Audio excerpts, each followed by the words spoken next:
नमस्कार दोस्तों, हमारे यूट्यूब चैनल पे आपका स्वागत है। कबीरदास जी हमारे हिंदी साहित्य में एक जाने माने महान कवि होने के साथ ही एक समाज सुधारक भी थे। उन्होंने समाज में जो हो रहे अत्याचारों और कुरीतियों को ख़त्म करने की बहुत कोशिश की, जिसके लिए उन्हें समाज में निष्कृत में सहना पड़ा था। लेकिन वो अपने इरादे में अड़े रहे थे। वो अपने अंतिम सांस तक जगत करने के लिए जीते रहे हैं। कबीरदास जी का जन्म काशी का लहरतारा नामक क्षेत्र में हुआ था। कबीरदास जी हमारे भारतीय इतिहास में एक महान कवि थे, जिन्होंने वक्ती काल में जन्म लिया था और ऐसी अद्भुत रचनाएं की वो कि अमर बन गए हैं। वह हिंदू माता के गर्भ से जन्म लिए और मुस्लिम अभिभावकों इनका पालन पोषण किया गया था। दोनों धर्मों से जुड़े होने के बावजूद उन्होंने किसी धर्म का भविष्यवाणी नहीं की थी कि निर्गुण ब्राह्मण के उपनिवेश बन गए।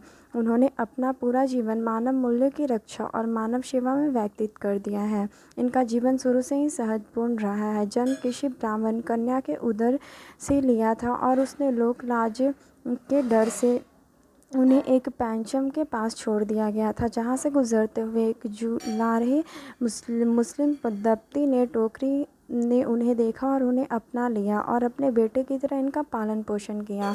में उन्हें बहुत अधिक शिक्षा नहीं प्राप्त की, लेकिन शुरू से ही साधु संतों के संगत में रहे और इनकी सोच भी बेहद अलग थी। वो शुरू से ही हमारे समाज में प्रचलित प्रखंडों, कुरीतियों, अंधविश्वास, धर्म के नाम पर होने वाले अत्याचारों का खंडन और विरोध करते थे।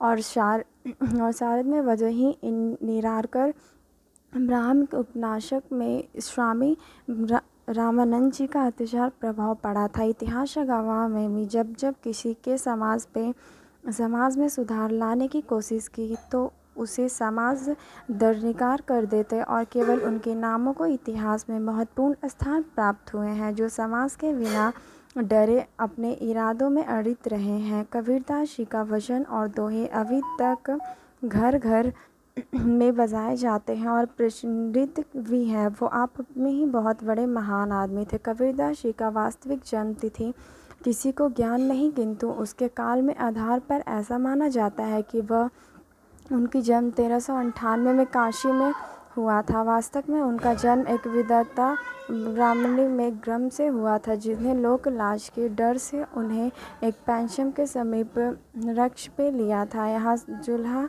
लोहे में उन्हें पाया और उनके बेटे की तरह उन्हें पाला पोसा था, जैसे कि वो दूल्हे के परिवार से थे और शुरू से परिवार में विशारद के अलग बढ़ाने की जिम्मेदारी उन्हें मिल गई थी। लेकिन अपनी धार्मिक शिक्षा